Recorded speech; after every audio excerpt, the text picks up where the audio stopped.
النهارده جات لنا حكومه جديده، مبروك جات لنا حكومه جديده، الناس فرحانه بقى، الشعب ماشي في الشارع في حاله استبشار كده وايه. لا طبعا انا بهزر، الناس مش فاهمه اي حاجه.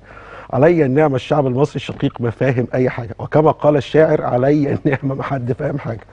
بيقول لي طب احنا الناس اللي كنا فاكرينها كويسين مشيت، والناس اللي احنا كنا فاكرينها وحشين قعدوا، والدنيا ملخبطه. طب هو مين بيتخذ انهي قرار على اساس ايه؟ قلت لهم لا ما تتكلموش بقى في السياسه عشان انتوا كده داخلين في حته غلط خالص. مش الحكومه بتعرف اكتر مننا، وهم فاهمين مين المفروض يقعد مين المفروض يمشي. انت عليك النتائج. فقالوا لي طب ما تفرقش النتائج، ما هي النهارده كنت الصبح على الراديو وكان تعليقات الناس زي العسل. الناس من كتر اللخبطه بقى بتقول تعليقات مضحكه جدا. احد المتصلين اتصل بي قال لي ممكن اسالك سؤال؟ قلت له اه. قال لي يعني ايه انبثقت؟ قلت له ايه؟ قال لي يعني ايه انبثق؟ يعني ايه لجنه انبثقت من لجنه ولجنه انبثقت من حكومه ومش عارف ايه. الناس ما بقتش عارفه تواجه الواقع زي ما هو، ابتدت تضحك بتهزر بتهيس.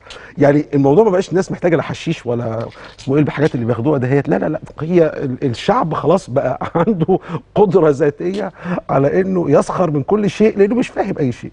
المهم ربنا وفقنا والحمد لله، مبروك جات لنا حكومه جديده. الحكومه الجديده النهارده القت اليمين الدستوريه امام الرئيس فتح السيسي، وشمل التعديل الوزاري 10 وزراء جدد. تعالوا نشوف بقى ايه الحدوته دهيت ونحاول نرجع نعلق عليها ونشوف احنا ممكن نفهم ايه من الحاجات اللي مش مفهومه.